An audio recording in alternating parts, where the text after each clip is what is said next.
Bring in Sun Chantol Sun, Deputy Prime Minister of Cambodia. JP Ong joins in the conversation as well. Mr. Deputy Prime Minister, good morning. Great to have you with us and appreciate your time. How do you address these concerns on the part of not just Vietnam, but some other Southeast Asian neighbors to this project? Well, good morning. Thank you very much for having me on your program. I wish to inform your viewers that it took our experts and 48 international experts and consultants to complete a comprehensive study on these projects.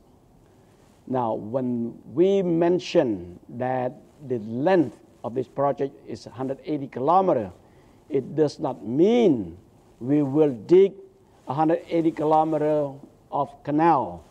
This canal is an existing canal that has been used for over 2,000 years. All we need to do is just to enlarge the canal and deepen it to allow up to 3,000 metric tons of vessel to go from Phnom Penh directly to our sea in Cap.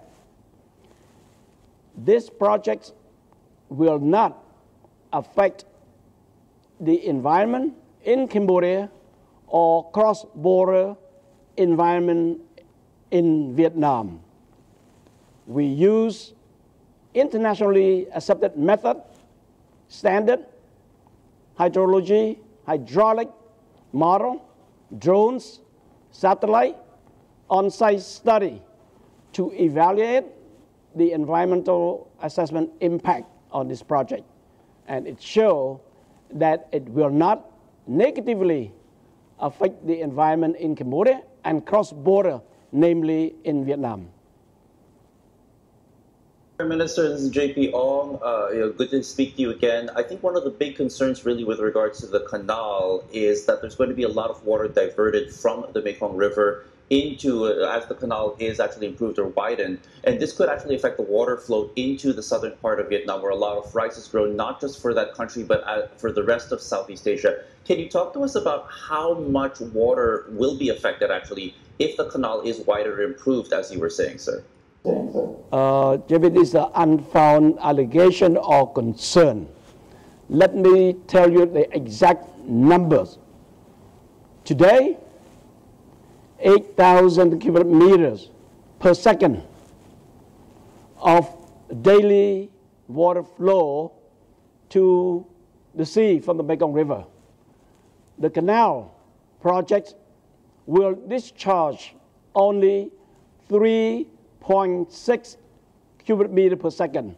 So I'm talking about 0.06%. So negligible compared to the daily flow of the Mekong River to the sea. The other concern, of course, Deputy Prime Minister, is that because of the size of the canal, the fact that it's going to be managed and financed by the China Road and Bridge Cooperative, is that many raise concerns that this could also be used as a conduit for Chinese military vessels to go through the canal as well and enter the Gulf of Thailand and even access the broader South China Sea. Can you talk to us about these concerns and whether or not this is a possibility, given it will be managed by a Chinese cooperative, that is? Talk to us about this, sir. This is absolutely, totally untrue. The Constitution of Cambodia does not permit any foreign military in Cambodia, period. So there should not be any foreign military using Cambodian territory. So I don't understand why Cambodia needs Chinese military in Cambodia. Why the Chinese would use Cambodia territory against our sovereignty, independent. So it's absolutely untrue that the Chinese will use this canal. Fair enough, sir.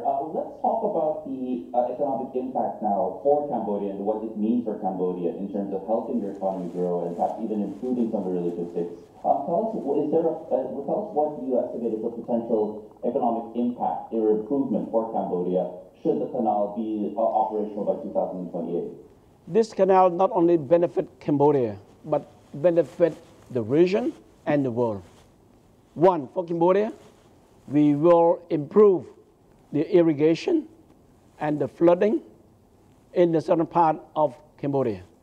Two, we will improve or enhance the green connectivity between the freshwater port in Cambodia to the seaport in Cambodia, and also the connectivity with ASEAN. Three, the distance of the shipping route between the freshwater port in Phnom Penh to the deep sea port in Cap is 200 kilometers less than the current shipping route through Vietnam.